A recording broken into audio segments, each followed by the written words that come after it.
రేపటి నుంచి మీ ఇద్దరి మధ్య ఏ గొడవ జరిగినా ఆ గొడవ వల్ల నా పరువు పోయినా గుర్తెట్టుకో, నీ బతుకు నా చేతిలో చేతపడి బొమ్మేరో.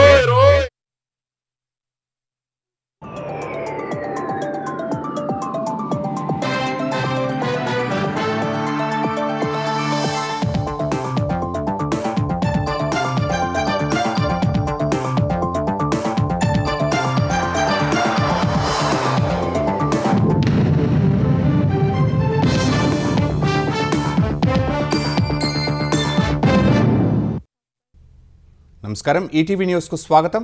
ముఖ్యాంశాలు. నివురుగప్పిన నిప్పుల పశ్చిమాసియా, ఇరాన్ ఓడరేవులు తీర ప్రాంతాలను దిగ్బంధించిన అమెరికా, ఇతర దేశాల నౌకలను అడ్డుకుంటున్న యుఎస్ నేవీ. అగ్రరాజ్యంపై తీవ్ర ఆగ్రహంతో ఇరాన్, దాడులకు దిగితే ధీటుగా బదులిస్తామని ప్రకటన. గల్ఫ్లో ఏ ఓడరేవు సురక్షితంగా ఉండదని హెచ్చరిక. లెబనాన్పై క్షిపణులు, డ్రోన్లతో విరుచుకుపడుతున్న ఇజ్రాయెల్.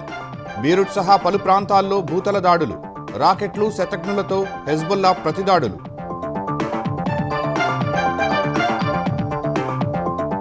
సంక్షేమ హాస్టళ్లలో అన్ని వసతులు ఉండాలన్న చంద్రబాబు.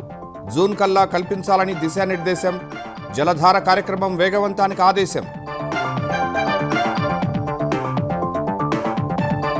నేడు క్వాంటమ్ కంప్యూటర్ టెస్ట్ బెడ్లు ప్రారంభించనున్న సీఎం. అమరావతి ఎస్ఆర్ఎం వర్సిటీ, మేధా టవర్స్లో శ్రీకారం.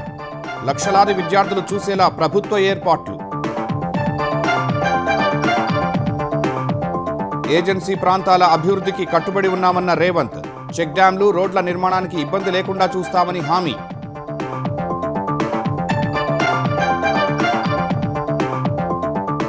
హైడ్రా కూల్చివేతలపై హైకోర్టు మధ్యంతర ఉత్తర్వులు.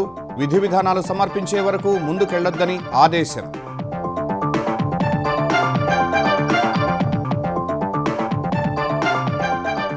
బీహార్లో బీజేపీ ప్రభుత్వం ఏర్పాటుకు సర్వం సిద్ధం. నేడు సీఎం పదవికి నితీష్ కుమార్ రాజీనామా. ముఖ్యమంత్రి రేస్లో సామ్రాట్ చౌధరి, నిత్యానందరాయ్.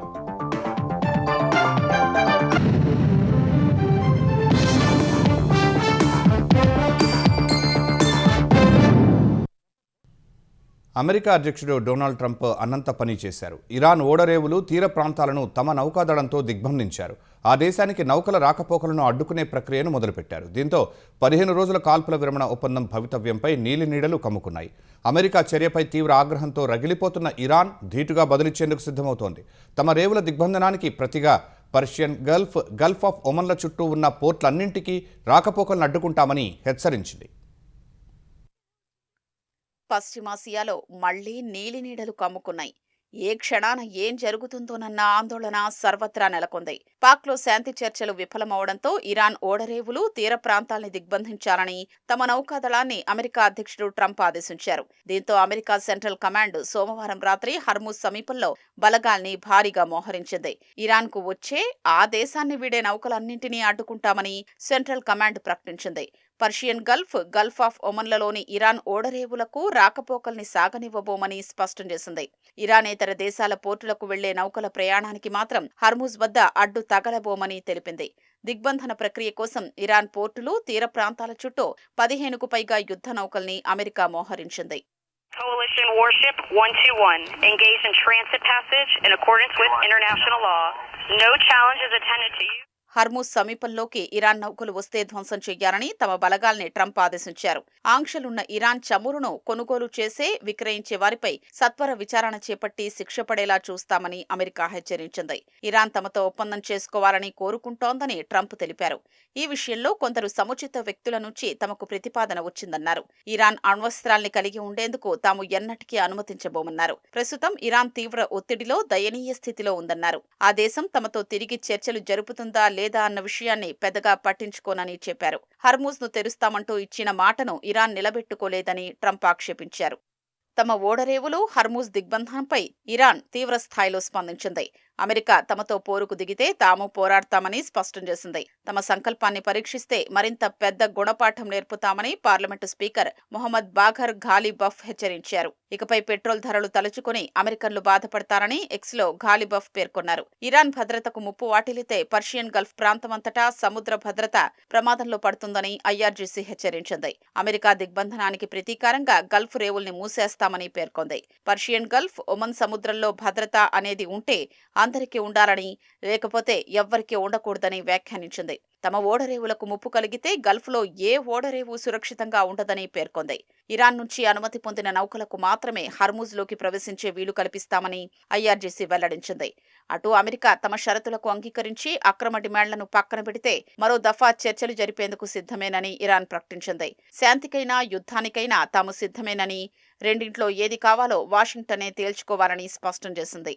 ట్రంప్ పిలుపునిచ్చిన ఇరాన్ దిగ్బంధన ప్రక్రియలో తాము పాలు పంచుకోబోమని బ్రిటన్, ఫ్రాన్స్ సహా పలు నాటో దేశాలు స్పష్టం చేశాయి. హర్మూజ్ జలసంధిలో రాకపోకలు తిరిగి ప్రారంభమయ్యేలా చూసేందుకు ఫ్రాన్స్ అధ్యక్షుడు ఇమ్మాన్యుయల్ మెక్రాన్తో కలిసి ఈ వారం ప్రత్యేక సదస్సు ఏర్పాటు చేస్తానని బ్రిటన్ ప్రధానమంత్రి కీర్ స్టార్మర్ ప్రకటించారు. హర్మూజ్ దిగ్బంధనం వల్ల అంతర్జాతీయంగా చమురు ధరలు భారీగా పెరిగేందుకు కారణమవుతుందని రష్యా హెచ్చరించింది. హర్మూజ్ను మూసివేసే హక్కు ఏ దేశానికి లేదని ఐక్యరాజ్యసమితి షిప్పింగ్ చీఫ్ ఆర్సేనియా డొమింగేజ్ స్పష్టం చేశారు.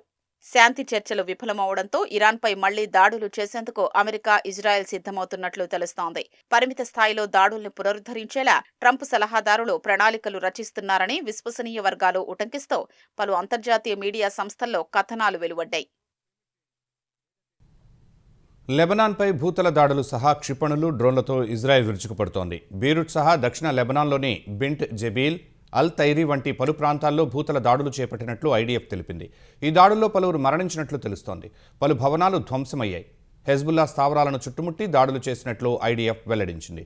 రాకెట్లు, శతఘ్నులతో హెజ్బుల్లా సైతం ప్రతిదాడులు చేసింది. ఐడీఎఫ్ వాహనాలను పేల్చివేసినట్లు వెల్లడించింది. ఇప్పటి వరకు ఇజ్రాయెల్ జరిపిన దాడుల్లో 2055 మంది మృతి చెందారని లెబనాన్ ఆరోగ్య శాఖ తెలిపింది. మృతుల్లో 165 మంది పిల్లలు ఉన్నారని వెల్లడించింది. మరోవైపు అమెరికా వేదికగా మంగళవారం లెబనాన్, ఇజ్రాయెల్ దౌత్యవేత్తలు జరపనున్న చర్చలను హెజ్బుల్లా తిరస్కరించింది. ఆయుధాలు వదిలిపెట్టేలా తమపై ఒత్తిడి తెచ్చేందుకే ఈ చర్చలు జరుగుతాయని హెజ్బుల్లా సెక్రటరీ జనరల్ నయీం ఖాసెం ఆరోపించారు. ఆ చర్చల్లో తీసుకున్న నిర్ణయాలకు హెజ్బుల్లా కట్టుబడి ఉండబోదని స్పష్టం చేశారు. ప్రభుత్వ పాఠశాలల పునఃప్రారంభానికి ముందే సంక్షేమ హాస్టళ్లన్నీ పూర్తి సదుపాయాలతో సిద్ధంగా ఉండాలని ముఖ్యమంత్రి చంద్రబాబు అధికారులను ఆదేశించారు. తాగునీరు, పారిశుధ్యం, వీధి దీపాలు వంటి మౌలిక సదుపాయాల్లో ఎలాంటి లోపాలు సహించరని హెచ్చరించారు. అర్బన్ ప్రాంతాల్లో జలధార అమలు వేగవంతం చేయాలని స్పష్టం చేశారు. మహిళల భద్రత, శాంతి భద్రతల విషయంలో రాజీ లేకుండా కఠిన చర్యలు తీసుకోవాలని తేల్చి చెప్పారు. పరిపాలనలో నాణ్యతే ప్రమాణమని దిశానిర్దేశం చేశారు.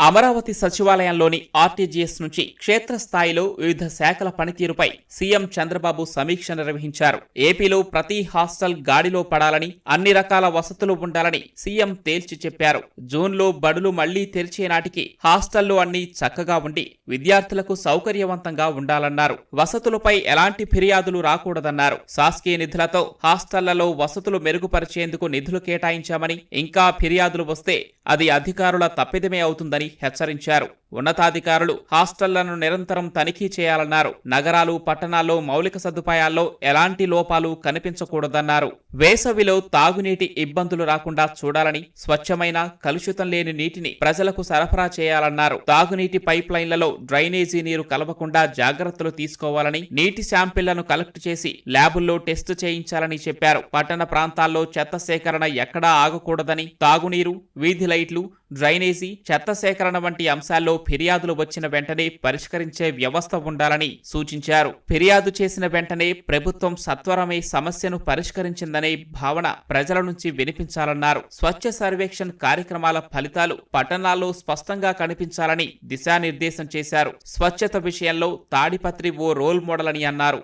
మహిళలపై నేరాల విషయంలో ఏమాత్రం అలక్ష్యం వద్దని చంద్రబాబు తేల్చి చెప్పారు. మహిళల జోలికి రావాలన్నా, అఘాయిత్యం చేయాలని ఆలోచన రావాలన్నా వణికిపోయే పరిస్థితి తీసుకురావాలని స్పష్టం చేశారు. నేరాలను కట్టడి చేసే విషయంలో రాజీ పడొద్దని ఆదేశించారు. తప్పు చేసిన వారిని త్వరితగతిన అరెస్టు చేయడమే కాకుండా శిక్షలు త్వరగా పడేలా చూడాలన్నారు. గత వైసీపీ ప్రభుత్వంలో విచ్చలవిడిగా గంజాయి రవాణా, సాగు, వినియోగం ఉండేదని, నాటి పరిస్థితితో పోల్చుకుంటే ప్రస్తుతం చాలా వరకు తగ్గిందని వెల్లడించారు. గంజాయి నివారణకు ఏపీలో అమలు చేస్తున్న ఈగల్ విధానాన్ని ఒడిశా ప్రభుత్వం అధ్యయనం చేసి అవలంబిస్తోందని చెప్పారు. అన్నా క్యాంటీన్ల నిర్వహణ ఎలా ఉందో తెలుసుకోవడానికి అధికారులు క్షేత్రస్థాయికి వెళ్లాలని ఆదేశించారు.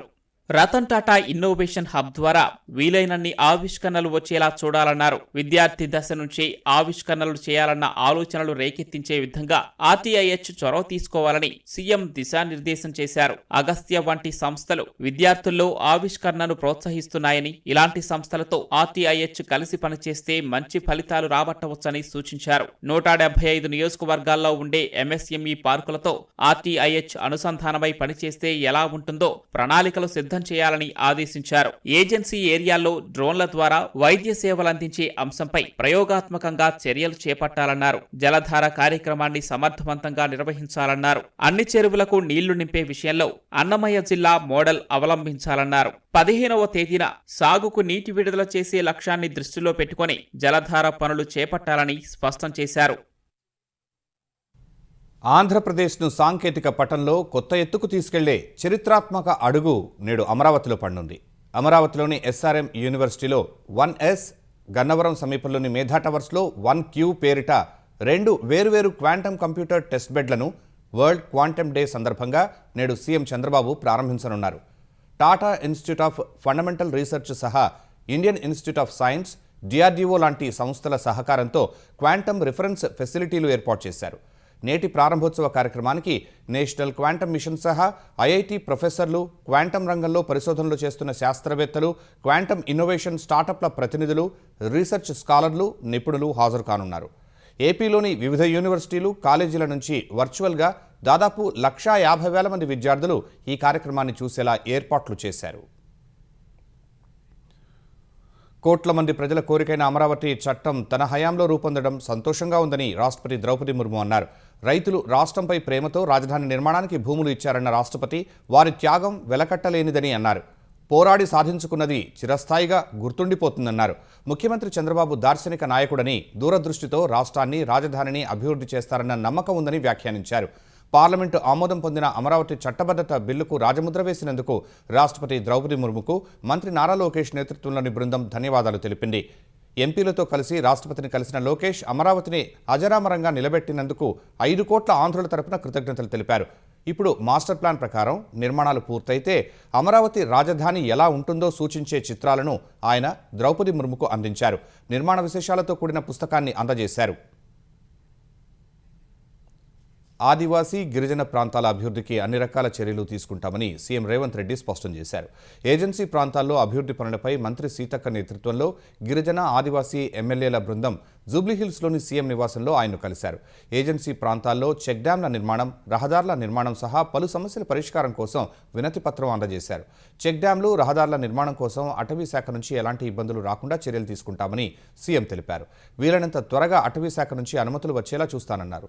ఆదివాసీ, గిరిజన రైతులు సాగు చేస్తున్న భూముల్లో బోర్లు వేయడానికి అనుమతులు ఇవ్వాలని చేసిన విజ్ఞప్తికి సీఎం సానుకూలంగా స్పందించారు. ఐటీడీఏలను మరింత బలోపేతం చేస్తామన్న ముఖ్యమంత్రి ఆదివాసీ, గిరిజనులకు అన్ని విధాలుగా అండగా ఉంటామని స్పష్టం చేశారు.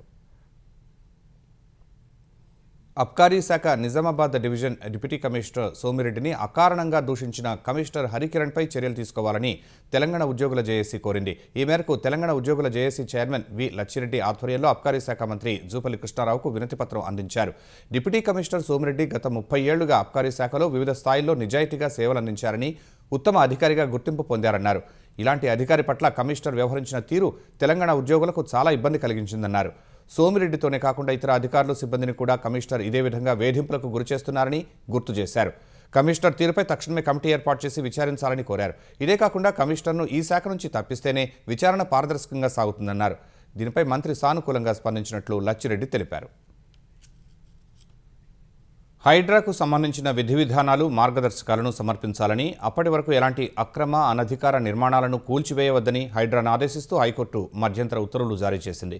చెరువులు, నీటి వనరులు, నాలాలు, పార్కులు, ప్రజా రహదారుల పునరుద్ధరణ కార్యక్రమాలు మినహా ఎలాంటి కూల్చివేతలు చేపట్టరాదని స్పష్టం చేసింది. ఎలాంటి నోటీసు ఇవ్వకుండా హైడ్రా కూల్చివేతలను చేపట్టడాన్ని సవాల్ చేస్తూ అమీన్పూర్ మండలం ఐలాపూర్కు చెందిన షరీఫ్ దాఖలు చేసిన పిటిషన్పై జస్టిస్ బి విజయసేన్ రెడ్డి విచారణ చేపట్టారు. తెల్లవారుజామున 4:30 గంటల ప్రాంతంలో యూనిఫామ్లో భద్రతా సిబ్బంది, ఇతర హైడ్రా అధికారులు హాజరై 100 ఏళ్ల నాటి పూర్వీకుల ఆస్తిలోని నీటి ట్యాంక్, కాంపౌండ్ కూల్చివేస్తూ యుద్ధ సంఘటనను తలపించారని వాదనలు వినిపించారు. కొంత భూమి విషయంలో హైకోర్టు ఉత్తర్వులను అడ్డుపెట్టుకుని పిటిషనర్లు 1000కి పైగా ఎకరాల ప్రభుత్వ భూమిని కబ్జా చేయడానికి ప్రయత్నిస్తున్నారని ఏఏజీ వాదించారు. హైడ్రా కూల్చివేసిన భవనానికి ఎలాంటి అనుమతులు లేవని, విద్యుత్ కనెక్షన్ అనుమతి కూడా లేదన్నారు. పిటిషనర్ సమర్పించిన వీడియో క్లిప్పింగ్లను న్యాయమూర్తి పరిశీలించారు. ఎలాంటి నోటీసు ఇవ్వకుండా ఒక భారీ కట్టడాన్ని కూల్చివేయటం దిగ్భ్రాంతికి గురిచేస్తోందని న్యాయమూర్తి తెలిపారు. హైడ్రా చేపట్టే చర్యలకు సరైన ప్రామాణిక విధానం లేదని, అందువల్ల దీనికి సంబంధించిన విధి విధానాలు సమర్పించేదాకా ఎలాంటి నిర్మాణాల కూల్చివేతలు చేపట్టరాదని ఆదేశించారు. ఐలాపూర్ భూములకు సంబంధించి యథాతథ స్థితి కొనసాగించాలని ఆదేశించారు. ఆక్రమణల తొలగింపులో భాగంగా తాజాగా హైడ్రా చేపట్టిన ఆపరేషన్ విషయంలో సీఎం రేవంత్ రెడ్డితో పాటు హైడ్రా కమిషనర్ ఏవి రంగనాథ్ హైకోర్టుకు హాజరవ్వాలంటూ ఫేక్ సమన్లను ప్రచారం చేయటాన్ని హైడ్రా తీవ్రంగా ఖండించింది.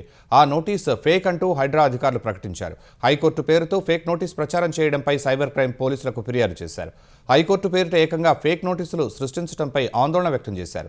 హైకోర్టు చీఫ్ జస్టిస్ బెంచ్ పేరుతో సోషల్ మీడియాలో తప్పుడు ప్రచారం చేయడం సరికాదని పేర్కొన్నారు.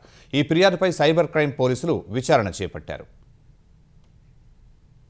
కాంగ్రెస్ పార్టీకి రాజీనామా చేసిన మాజీ మంత్రి జీవన్ రెడ్డి బీఆర్ఎస్లో చేరనున్న సందర్భంగా ఈ నెల 20న జగిత్యాలలో నిర్వహించనున్న బహిరంగ సభను గులాబీ పార్టీ అత్యంత ప్రతిష్టాత్మకంగా తీసుకుంది. సభను విజయవంతం చేసేందుకు అధినేత కేసీఆర్ ఆదేశాల మేరకు సీనియర్ నాయకులకు ఇన్ఛార్జ్ బాధ్యతలు అప్పగించింది. జగిత్యాల జిల్లాలోని 5 నియోజకవర్గాలకు ప్రత్యేక ఇన్ఛార్జీలను బీఆర్ఎస్ కార్యనిర్వాహక అధ్యక్షుడు కేటీఆర్ నియమించారు. జగిత్యాలకు ఎమ్మెల్యే పల్లా రాజేశ్వరరెడ్డి, కోరుట్లకు ఎమ్మెల్యే ప్రశాంత్ రెడ్డి, ధర్మపురికి ఎమ్మెల్సీ రవీందర్ రావుకు బాధ్యతలు అప్పగించారు. వేములవాడకు మాజీ ఎమ్మెల్యే బాల్క చొప్పదండికి మాజీ ఎమ్మెల్యే పెద్ది సుదర్శన్ రెడ్డిని ఇన్ఛార్జిగా నియమించారు. సభకు వచ్చే జన సమీకరణ, ప్రాంగణ ఏర్పాట్లు, నిర్వహణ బాధ్యతలను గులాబీ పార్టీ సీనియర్ నేతలు గ్యాదరి బాలమల్లు, మారెడ్డి శ్రీనివాసరెడ్డి పర్యవేక్షించనున్నారు. వారు క్షేత్రస్థాయిలో ఉండి సభ ముగిసే వరకు అన్ని ఏర్పాట్లను సమన్వయం చేస్తారని కేటీఆర్ పేర్కొన్నారు. పార్టీ శ్రేణులు సమన్వయంతో పనిచేసి జగిత్యాల సభను విజయవంతం చేయాలని ఈ సందర్భంగా పిలుపునిచ్చారు. డిమాండ్ల సాధన కోసం ఈ నెల 22 నుంచి సమ్మెకు వెళుతున్నట్లు తెలంగాణ ఆర్టీసీ జేఏసీ ప్రకటించింది. ఈ నెల 21 అర్ధరాత్రి నుంచి బస్సులు నిలిపివేస్తామని, 22 నుంచి సమ్మె చేపడతామని వెల్లడించింది. తెలంగాణ కార్మిక శాఖ జాయింట్ కమిషనర్ సునీతా గోపాల్ దాస్తో నిన్న సాయంత్రం ఆర్టీసీ జేఏసీ నేతలు సమావేశమయ్యారు. ఈ భేటీకి ఆర్టీసీ యాజమాన్యం హాజరు కాకపోగా కార్మికుల సమస్యలు ప్రభుత్వ పరిధిలో ఉన్నాయని ఓ లేఖలో పేర్కొన్నట్టు జేఏసీ నేతలు తెలిపారు. గత నెల 13న సమ్మె నోటీసులు ఇచ్చినప్పటికీ ఇప్పటివరకు ఆర్టీసీ యాజమాన్యం నుంచి కానీ ప్రభుత్వం నుంచి కానీ ఎలాంటి స్పందన రాలేదని పేర్కొన్నారు. తప్పనిసరి పరిస్థితుల్లో సమ్మెకు వెళ్లాల్సి వచ్చిందని ఆర్టీసీ జేఏసీ చైర్మన్ వెంకన్న వెల్లడించారు. ఏప్రిల్ 22వ తారీఖు ఇంచుమించు 10 రోజుల గడువు ఉన్నది. ఈ 10 రోజుల లోపు ప్రభుత్వానికి చిత్తశుద్ధి ఉంటే ప్రభుత్వానికి మా సమస్యలు పరిష్కరించాలనే ఒక ఆలోచన, ఒక మంచి అభిప్రాయం మా పట్ల కలిగి ఉంటే మీరిచ్చిన హామీలే, మీరిచ్చిన ఎన్నికల మేనిఫెస్టో పెట్టిన హామీలనే మేము ప్రధాన డిమాండ్ గా పెట్టినాం కాబట్టి వాటి పట్ల మీరంతా సానుకూలంగా వ్యవహరించేటువంటి దృక్పథం మీలో ఉంటే ఖచ్చితంగా మా సమ్మెకు 22వ తారీఖు వరకు మా తలుపులు తెరిచే ఉంటాయని మీరు అంటున్నారు. మీరు సమస్యలు పరిష్కారం చేస్తా అంటే మీ ద్వారా పరిష్కారం చేసుకోవడానికి ఆర్టీసీ కార్మిక వర్గం తరఫున జేఏసీ నాయకత్వం సిద్ధంగా ఉందని చెప్పి తెలియజేస్తుంది. గ్రామీణ ప్రాంతాల్లో 62 అన్నా క్యాంటీన్లను సీఎం చంద్రబాబు రేపు ప్రారంభించనున్నారు. నగరాలు, పట్టణాల్లో రోజు లక్షల మంది పేదల ఆకలి తీర్చుతున్న అన్నా క్యాంటీన్లు ఇప్పుడు గ్రామీణ ప్రాంతాల్లోనూ అందుబాటులోకి రానున్నాయి. ఇప్పటి వరకు 207 అన్నా క్యాంటీన్లు ఏర్పాటు చేసిన కూటమి ప్రభుత్వం 2వ విడతగా గ్రామీణ ప్రాంతాల్లోనూ 62 క్యాంటీన్లను అందుబాటులోకి తీసుకువస్తోంది. ఈ కొత్త వాటితో అన్నా క్యాంటీన్ల సంఖ్య 269కు పెరగనుంది. పెదకూరపాడు నియోజకవర్గం ధరణికోటలో రేపు సీఎం లాంఛనంగా ప్రారంభించనున్నారు. సీఎం చంద్రబాబు రేపు మధ్యాహ్నం ఉండవల్లి నుంచి బయలుదేరి ధరణికోటకు చేరుకోనున్నారు. అక్కడ అన్నా క్యాంటీన్ ప్రారంభోత్సవంలో పాల్గొని లబ్ధిదారులతో కలిసి భోజనం చేస్తారు. కార్యక్రమాన్ని ముగించుకుని తిరిగి ఉండవల్లికి చేరుకుంటారు. ముఖ్యమంత్రి చంద్రబాబుకు ఈ నెల 25న ఎకనామిక్ టైమ్స్ పత్రిక business reformer of the year award ప్రదానం చేయనుంది. ఎకనామిక్ టైమ్స్ 26వ కార్పొరేట్ ఎక్సలెన్స్ అవార్డుల ప్రదానోత్సవాన్ని ఈ నెల 25న ముంబైలో నిర్వహిస్తోంది. కేంద్ర ఆర్థిక మంత్రి నిర్మలా సీతారామన్ ముఖ్య అతిథిగా ఈ కార్యక్రమానికి హాజరవుతున్నారు. చంద్రబాబును అవార్డు గ్రహీతగానే కాకుండా ఆ కార్యక్రమానికి గౌరవ అతిథిగాను ఎకనామిక్ టైమ్స్ ఆహ్వానించింది. పలువురు కార్పొరేట్ రంగ ప్రముఖులు ఈ కార్యక్రమంలో పాల్గొనున్నారు. విజయవాడ ఉగ్రలింకుల కేసులో 6 నిందితుల 5 రోజుల కస్టడీ సోమవారంతో ముగిసింది. వీరిని 5 రోజుల పాటు విచారించిన పోలీసులు పలు కోణాల్లో ప్రశ్నించారు. నిందితులు ఫ్రీ ఫైర్ గేమ్ ఆడేవాళ్లని గుర్తించారు. ఆ ఐడీల ద్వారా విదేశీ హ్యాండ్లర్లు ఈ గేమ్లో తదుపరి లెవెల్కు వెళ్లేందుకు చందాను చెల్లించేవారని సమాచారం. ఇలా వారిని ఉచ్చులోకి లాగిన తర్వాత తీవ్రవాద భావజాలాన్ని ప్రేరేపించారని తెలిసింది. భారత్లో ఇస్లామిక్ రాజ్యాన్ని ఏర్పాటు చేసే లక్ష్యంగా పెట్టుకున్నారని, ఫ్రీ ఫైర్ గేమ్ ద్వారా పరిచయమైన వీరంతా తరచూ ఇన్స్టాలో వేర్వేరు ఐడీలతో సంభాషించుకునేవారని సమాచారం. విదేశీ హ్యాండ్లర్ షూకూర్ వీరిని రెచ్చగొట్టేవాడని గుర్తించారు. ఢిల్లీకి చెందిన లక్కీ అహ్మద్ బెనెక్స్ గ్రూప్ ఏర్పాటు చేసి మిగిలిన వారందరినీ కాపాడాడని వెల్లడైంది. లక్కీ అహ్మద్తో పాటు విజయవాడకు చెందిన రెహమతుల్లా సామాజిక మాధ్యమాల్లో ఉగ్ర భావజాలాన్ని వ్యాప్తి చేయడంలో పలువురిని ఇందులోకి ఆకర్షించడంలో కీలక పాత్ర పోషించారని తెలిసింది. అనంతరం నిందితులకు వైద్య పరీక్షలు చేయించి విజయవాడలోని సీఎంఎం కోర్టులో హాజరుపరిచారు. వీరిని రిమాండ్కు తరలించాలని న్యాయాధికారి ఆదేశించడంతో పోలీసులు బందోబస్తు మధ్య రాజమహేంద్రవరం కేంద్ర కారాగారానికి తరలించారు. పట్టణ ప్రాంతాల్లో ఆస్తి పన్నుల బకాయిలపై 50% వడ్డీ రాయితీ అమలును ఈ నెల 30 వరకు పెంచుతూ ఆంధ్రప్రదేశ్ ప్రభుత్వం నిర్ణయం తీసుకుంది. 2025-26 ఆర్థిక సంవత్సరానికి చెందిన బకాయిలపై రాయితీ వర్తిస్తుందని CDMA కమిషనర్ సంపత్ కుమార్ వెల్లడించారు. మున్సిపాలిటీలు, కార్పొరేషన్లలో అమలు చేస్తున్న ఈ సదుపాయాన్ని ప్రజలు వినియోగించుకోవాలని సూచించారు. 2026-27 ఆర్థిక సంవత్సరానికి ముందస్తు చెల్లింపులపై 5% రాయితీ కల్పిస్తున్నామని వివరించారు. ఈ నెల 30 లోపు పన్ను చెల్లిస్తే అదనపు ప్రయోజనం లభిస్తుందన్నారు. ప్రజలు ఆలస్యం చేయకుండా వెంటనే చెల్లించాలని కోరారు. బీహార్లో తొలిసారి బీజేపీ ప్రభుత్వం కొలువుదీరేందుకు రంగం సిద్ధమైంది. పగ్గాలు చేపట్టబోతున్న కమలనాథుడు ఎవరనేది ఇవాళ తేలే అవకాశం ఉంది. ఉదయం 11 గంటలకు కేబినెట్ సమావేశం నిర్వహించి సీఎం పదవి నుంచి వైదొలుగుతున్నట్లు నితీష్ కుమార్ లాంఛనంగా ప్రకటించనున్నారు. వెంటనే లోక్ భవన్కు వెళ్లి గవర్నర్కు రాజీనామా లేఖ సమర్పించనున్నారు. రాజ్యసభ సభ్యుడిగా నితీష్ కుమార్ ఎన్నికైనప్పటి నుంచి తదుపరి పరిణామాలపై ఉత్కంఠ నెలకొంది. 243 సీట్లున్న బీహార్ శాసనసభలో ఎన్డీఏకి 202 మంది సభ్యుల బలం ఉంది. ఉప ముఖ్యమంత్రి సమ్రాట్ చౌదరి కొత్త సీఎం అయ్యే అవకాశాలు ఎక్కువగా ఉన్నట్లు సమాచారం. కేంద్ర సహాయ మంత్రి నిత్యానందరాయ్ పేరు కూడా వినిపిస్తోంది. మరోవైపు నితీష్ తనయుడు నిశాంత్ను కొత్త కేబినెట్లోకి తీసుకుంటారని తెలుస్తోంది. రాజ్యసభ ఉపసభాపతిగా జేడీయూ ఎంపీ హరివంశ్ నారాయణ్ సింగ్ను మరోసారి ఎన్నుకునేందుకు రంగం సిద్ధమైంది. 2018, 20, 2020-26 మధ్యకాలంలో 2 దఫాలుగా రాజ్యసభ డిప్యూటీ చైర్మన్గా వ్యవహరించిన ఆయన్ను తిరిగి ఆ పదవికి నామినేట్ చేసేందుకు ఎన్డీఏ కూటమి సన్నాహాలు చేస్తున్నట్లు విశ్వసనీయ వర్గాలు తెలిపాయి. పార్లమెంటు ప్రత్యేక సమావేశాల సందర్భంగా ఈ నెల 15న ఉదయం 11 గంటలకు రాజ్యసభ డిప్యూటీ చైర్మన్ ఎన్నికను నిర్వహించనున్నారు. ఈ మేరకు ఎగువ సభ సెక్రటేరియట్ సోమవారం నోటిఫికేషన్ విడుదల చేసింది. హరివంశ్ ఎన్నికకు సంబంధించి కేంద్ర మంత్రి, రాజ్యసభ నేత జేపీ నడ్డా వివిధ పార్టీల నేతలతో చర్చలు జరుపుతున్నట్లు తెలుస్తోంది. ఈ ఏడాది దేశంలో సాధారణం కన్నా తక్కువగా వర్షాలు కురవచ్చని భారత వాతావరణ విభాగం IMD పేర్కొంది. 3 ఏళ్ల విరామం తర్వాత ఎల్నినో పరిస్థితులు ఉత్పన్నమయ్యే అవకాశం ఉండటమే ఇందుకు ప్రధాన కారణమని వెల్లడించింది. వ్యవసాయ ఆధారిత భారత ఆర్థిక వ్యవస్థకు జీవన రేఖ అయిన నైరుతి రుతుపవనాలపై ఇది ప్రభావం చూపుతుందని IMD డైరెక్టర్ జనరల్ ఎం మహాపాత్ర తెలిపారు. జూన్ నుంచి సెప్టెంబర్ మధ్య భారత్లో 80 సెంటీమీటర్ల మేర వర్షపాతం ఉండొచ్చన్నారు. భారత్లో దీర్ఘకాల సరాసరి సీజనల్ వర్షపాతం 87 సెంటీమీటర్లు ఉంటుంది. ఈసారి దేశవ్యాప్తంగా వానలు దీర్ఘకాల సరాసరిలో తేడాలకు అవకాశం ఉందని IMD వివరించింది. దేశంలోని సింహభాగంలో సాధారణం కన్నా తక్కువ వానలు ఉండవచ్చని పేర్కొంది.